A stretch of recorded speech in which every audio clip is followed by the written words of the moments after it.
beli lembu aja. Sapi, nah taruh belakang rumah dah. Yang lebih gampang biasa Pak Mahfudin pun udah buat, Pak Sarsono pun udah coba itu cara Nah, kita aplikasikan ke pisang itu udah biosaka kita. Pak Mahfudin udah praktekkan juga di kantor itu. Iya. Pokoknya ini minta lah pakai Lebih lembu. gampang. Ya kita membutuhkan Dia aja kurang harus yang sehat. Tapi berapa dosisnya atau kilonya Terpaksa dikereng. untuk diberikan ke tanaman misalnya sawit. Kayak mana ya kan? Nah, di sini pun banyak juga pertanian Kilo 2 kilo rumput lah ya dapat 5 liter. sayuran. Jadi itu kami belum tahu berapa yang dibutuhkan setiap pokoknya per Iyalah. putarannya berapa lagi bulan harus kita pupuk terkait pupuk dari kompos kotoran lembu. Ya Pak. Saya coba jawab ya Pak. Saya coba jawab. Kalau kebutuhan kompos kepada tanaman itu berkisar 20 sampai 30 ton per hektar. Mana jadi Pak? Satu kampung nggak cukup Pak kumpul. Ya.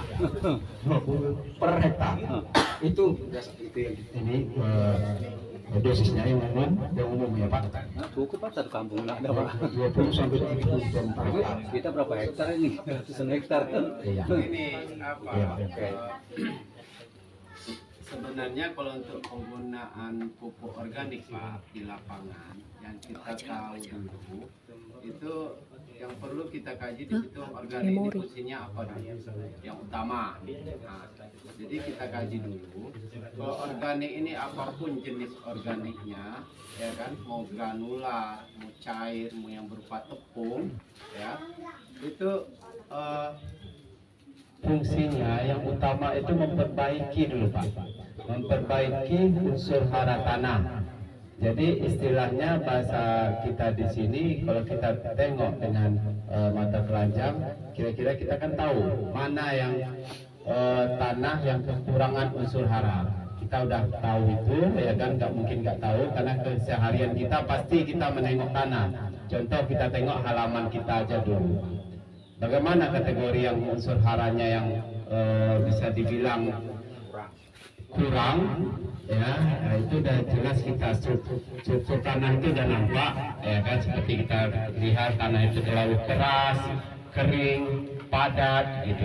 Jadi organik inilah fungsi utamanya untuk memperbaiki unsur hara tanah. Jadi setelah diperbaikinya unsur hara tanah ini, barulah menuju dia ke tanaman. Ya, jadi dengan kalkulasi dosis itu enggak terbatas, tergantung bagaimana keadaan tanah kita masing-masing yang kita pakai organik, yang diinginkan pakai organik itu tadi. Jadi kalau untuk secara garis besarnya di batu bara ini hasil uji lab ya, kita ngambil acak dulu per kecamatan ya. Cuma memang agak sedikit minim lah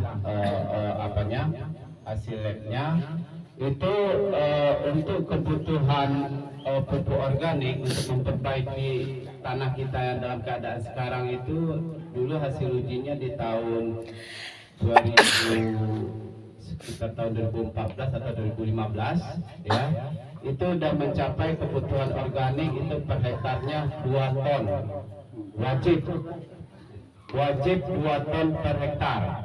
Itu hasil labornya yang harus Untuk sawah atau untuk Perkebun. ya itu secara garis besarnya Pak, baik itu secara umum, itu secara umum. Jadi kalau untuk tanah yang basah kita wajib dulu ukur pH, kadar asam tanah itu sendiri, dan tanah darat pun wajib juga gitu, ada juga unsur dihitung juga kadar asamnya, barulah kita perlakuan organik.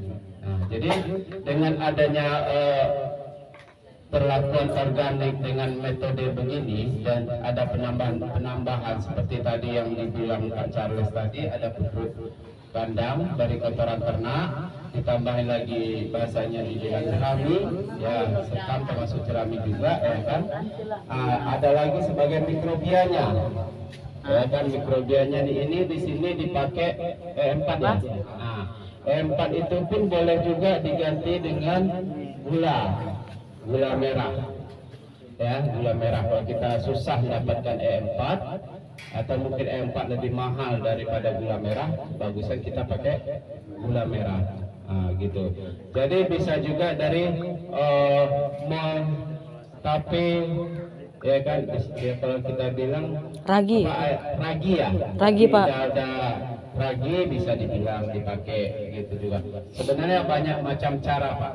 Tapi hal yang paling gampangnya ya seperti Pak Warsono tadi bilang, itu yang metode terbaru itu biosaka namanya. Ya kan, kalau dulu kita kenal metode yang paling gampang ya melalui kelapa.